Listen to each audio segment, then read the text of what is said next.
Ever heard of Inktober? It's an artist challenge to draw in ink every day during October.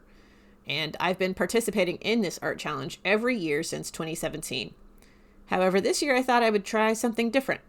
Hi, I'm Kelsey D. Crawford, and I make comics like The Legend of Jamie Roberts. Today, I want to share the results of a social media experiment that I did for Inktober this year. And while I share the results, I hope you enjoy this art that I am drawing, which is the December Art Club rewards. Okay, let's get right to it.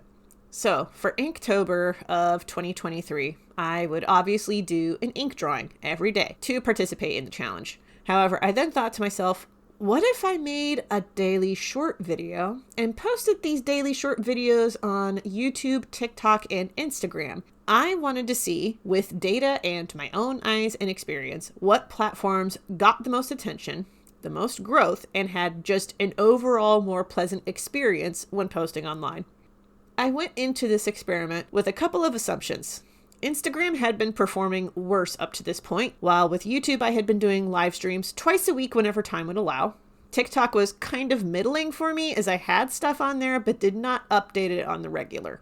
My assumption going in was that TikTok would have the most growth, while YouTube and Instagram would do okay. Now keep in mind, I wasn't trying to do any sales or to direct people towards other websites or anything like that. I was just posting short videos of my art and saying, hey, look at this art.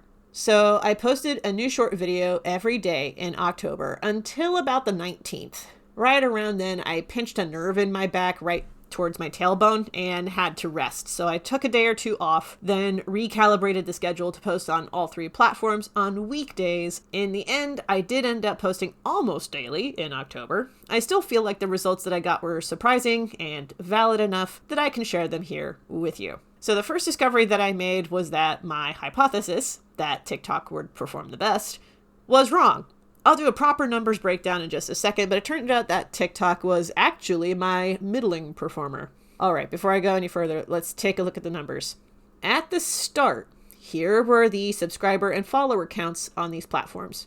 YouTube had 219 subscribers, TikTok had 179 followers, and Instagram had 597 followers. As of October 30th, my counts became YouTube at 242, TikTok at 190, and Instagram at 617. This looks like a lot, but this means my follower counts went up on YouTube 10.5%, TikTok 6.15%, and Instagram 3.35%. Already not looking good for Instagram, but it gets worse. At least for Instagram. Things look really good for YouTube. I then had to whip out a spreadsheet and track and tally how many views each video got on each platform. Then I took those numbers and averaged them out across each platform to determine the average view count. My average view count for the month came out like this.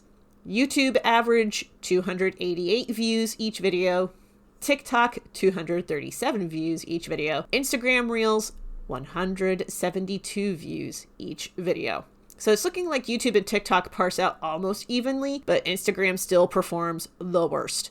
But don't worry, it still gets worse for Instagram and better for YouTube. I then took that spreadsheet that tracked the view counts for each video and found the videos that had the highest view counts and what platforms they were posted on. Here were my top 3 videos, the platform they were posted on, and their view counts. The short with the highest views across platforms, Day 10 came out at number 1 on YouTube with 1.9 thousand views.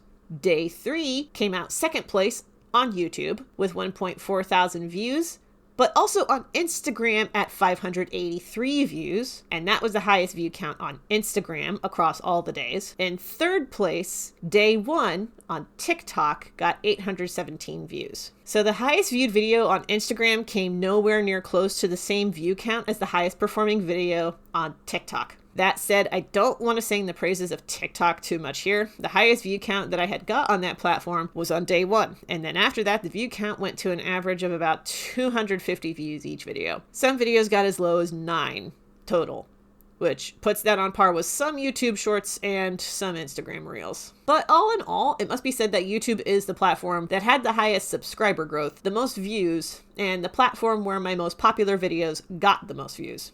Before I sing the praises of YouTube, however, it should be noted that view counts on YouTube fluctuated wildly. Some videos got as high as 1.9 thousand, some got as low as 10. That's why the YouTube average view count is higher, because I had a couple of videos go mildly viral by my standards. So those were the numbers. Before we go further, let's talk about today's art. This here is art I'm making for members of my art club as a desktop wallpaper download. This is also going to double as a greeting card I'm sending to friends and family for the season. If you would like to get the download for this, head on over to ko-fi.com/Kelsey D. Crawford. That's ko-fi.com/KELCID Crawford and sign up for the art club. You get more than just desktop wallpapers. You also get phone wallpapers, digital zines, and early access to my genderqueer pirate epic adventure, The Legend of Jamie Roberts. In fact, these characters I'm drawing are the cast of the comic. Back to the topic. So which platform was the most pleasant to edit video with and post online? I have to say, TikTok's video editing features are a bit more robust than YouTube's. However, the music selection for TikTok is nowhere near the same level as YouTube's music library.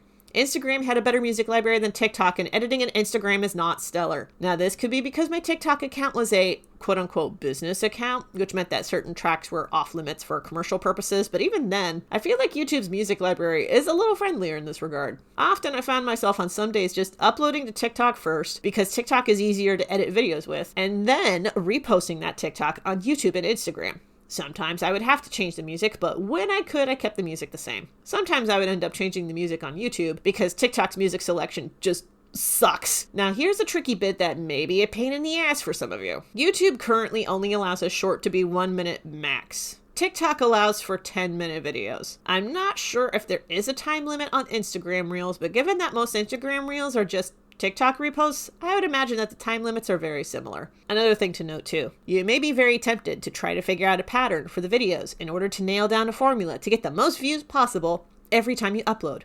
I know I had tried this on some level when I saw how popular my day 10 and day 3 videos were on YouTube. However, I have come to accept that posting on social media operates much more like a Skinner box than it does a formula with replicable results. You just make it, post it, and then go about your day. And it is not in your control how many views something gets. And that is okay. You have to learn to be okay with that.